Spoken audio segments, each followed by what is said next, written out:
Hello, Mac here, and for this vlog, I'm gonna be unboxing and reviewing Funko Pop animation My Hero Academia, more specifically of Mirio Togata in his Lemillion costume. By the way, this is the second release of Mirio Togata's Funko Pop. So, the first release is here in his school uniform.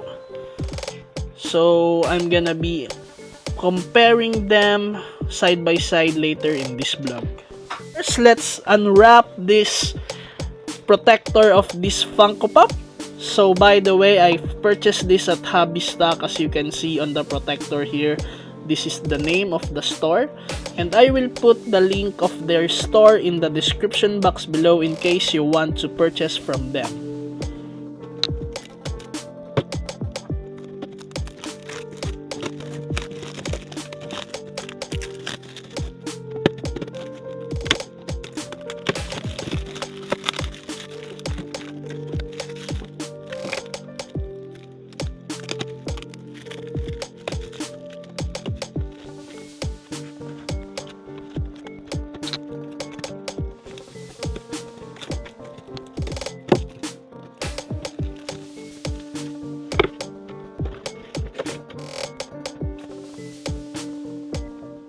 Talk about the box.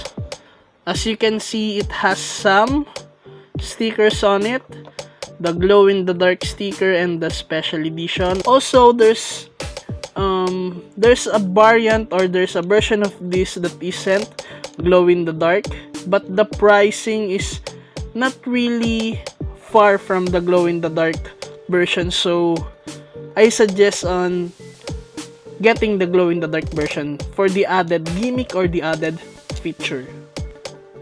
Now, here's the box, here's the side, here's the back, the other side, the top, and at the bottom. Now, for the owners of the first version of Mirio Togata here, we all know that there's a hidden Easter egg on the box of this specific Funko Pop. So when you open it, below, there's a hidden Easter egg of Togata with his quirk. So there you go. As you can see in the anime, this is his quirk, wherein he can go through solid objects like walls or any solid objects.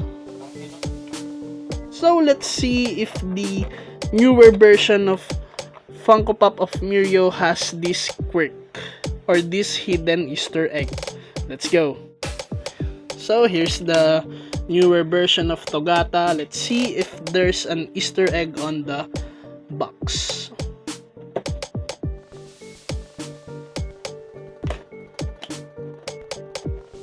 Well, it doesn't have the same Easter egg like the first version of Togata.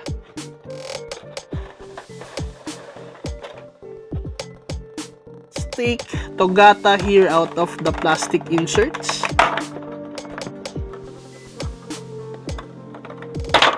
As you can see, it has a nice detail all around. Since he is wearing his Lemillion costume, and I think this is from the battle with Overhaul in the anime. The only thing that I can compare this Funko Pop from the first Togata Funko Pop is the head scan or his face, and as you can see, it's kinda alike, but there's the only thing that it's different is the eyebrows. So here it is on an angry shape of eyebrows, and here is just neutral. There's a nice detail on this Funko Pop that illustrates the quirk of Mirio. Like I said, he's going through some solid materials.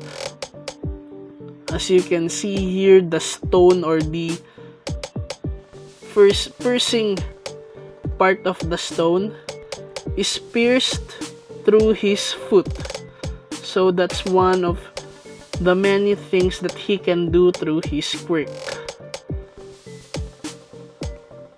At his trademark Pac-Man eyes, of course.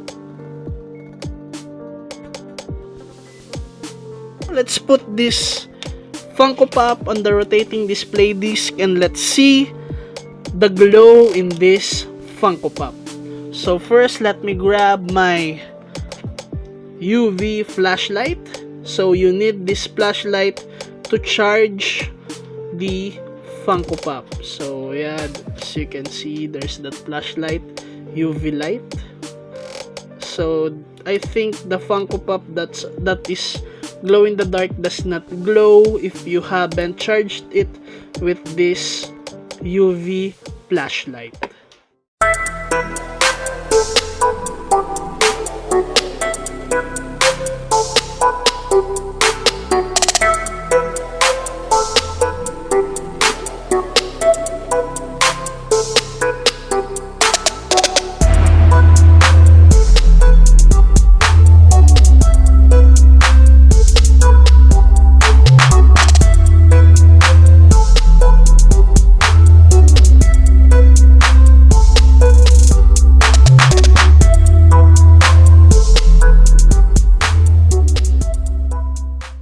Well, that's it for this unboxing of Funko Pop animation, My Hero Academia, more specifically of Lemillion or Mirio Togata, the glow-in-the-dark version.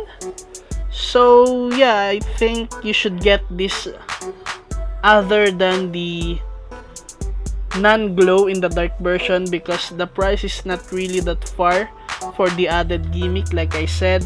Though the glow in the dark can be better, but yeah, in the price of maybe a little bit higher than the common Funko Pop, I think it's worth it.